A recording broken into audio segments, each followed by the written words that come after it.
Hi everyone, my name is Shirley Jack and I did a article summary on truth-telling and legal disclosure, critical analysis of the Neil Stonechild inquiry written by Nicole Lugosi.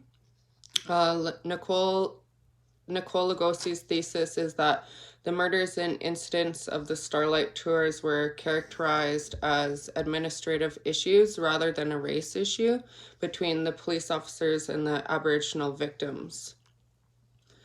Lugosi argued that the Stonechild inquiry did not result in justice and explained that justice would hold offending officers responsible for allowing racist stereotypes acted on within the institutions, and by linking the officers' administrative actions to the racist outcomes.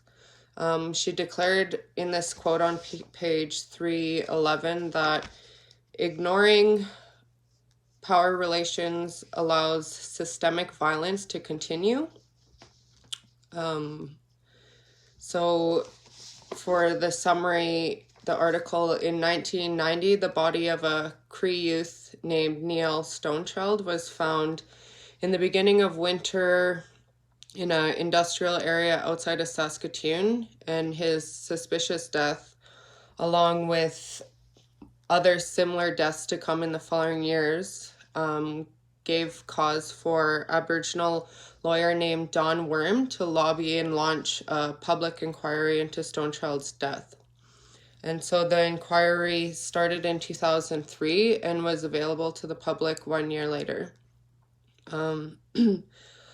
Lugosi found that the inquiry fell short in justice because it does not address the underlying racial factors, which results in not having a full picture of what had happened. Throughout the inquiry, there was a mentality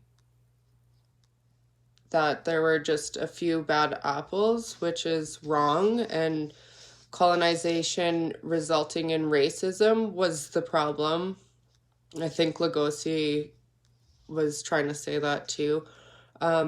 And so Justice Wright wrote up 8 recommendations in his report, and Lugosi stated that the recommendations were incomplete and did not address the root and only seen the cause of basically criminal behavior of the police as administrative issues or errors.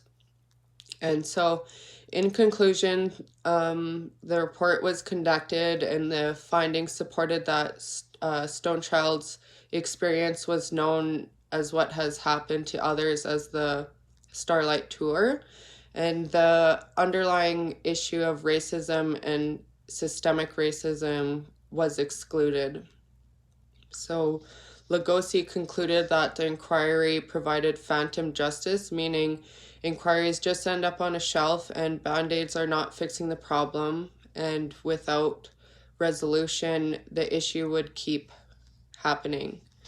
And so for my reflection, I really agreed with the author's arguments because so many people and institutions overlook the underlying issue, which is deep-rooted racism and systemic racism, and Lugosi speaks a lot about that.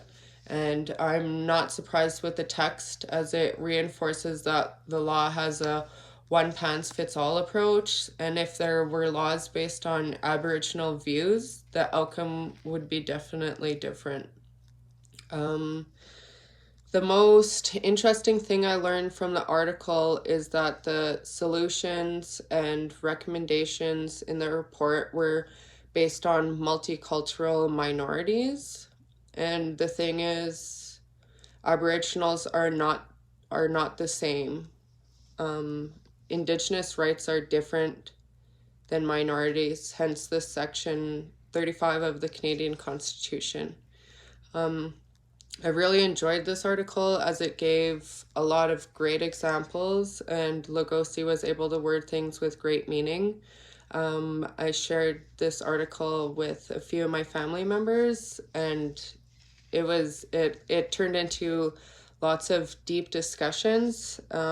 So it was really good to read, and I hope you all enjoyed the article as well.